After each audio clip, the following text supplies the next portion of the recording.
There's a couple of issues when it comes to staying true to your brand. I mean, one of the things that occurred, and this particularly happened when Twitter first started, was the big conversation was that brands no longer have control over their messaging, and in fact, consumers have more control.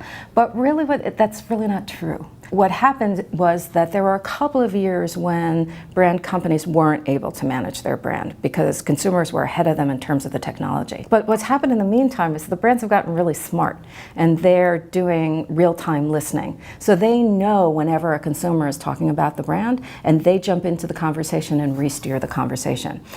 Delta is great on this. They're on Twitter all the time. As soon as somebody complains about them, they're on that space and talking back and re-steering the conversation. In terms of staying on message, it's particularly important as it relates to millennials because they very much want brands to represent who they are. And this ties into personal identities. So it used to be that who we worked for was part of our identity because we might work for IBM for 30 years or GE for 30 years, but nobody works for a company that long. Or our families were a key point of our identity, but now families break up, right? 50% of marriages end up in divorce. Or our churches. But because we don't turn to these larger institutions for our identities, we turn to brands.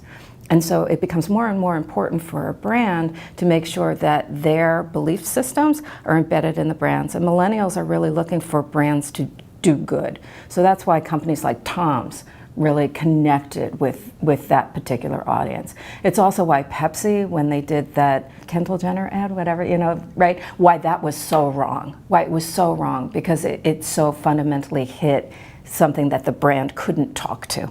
And they tried to co-opt something that was too political and a place where they didn't deserve to have a place at the table in terms of the conversation. It didn't have anything to do with their brand.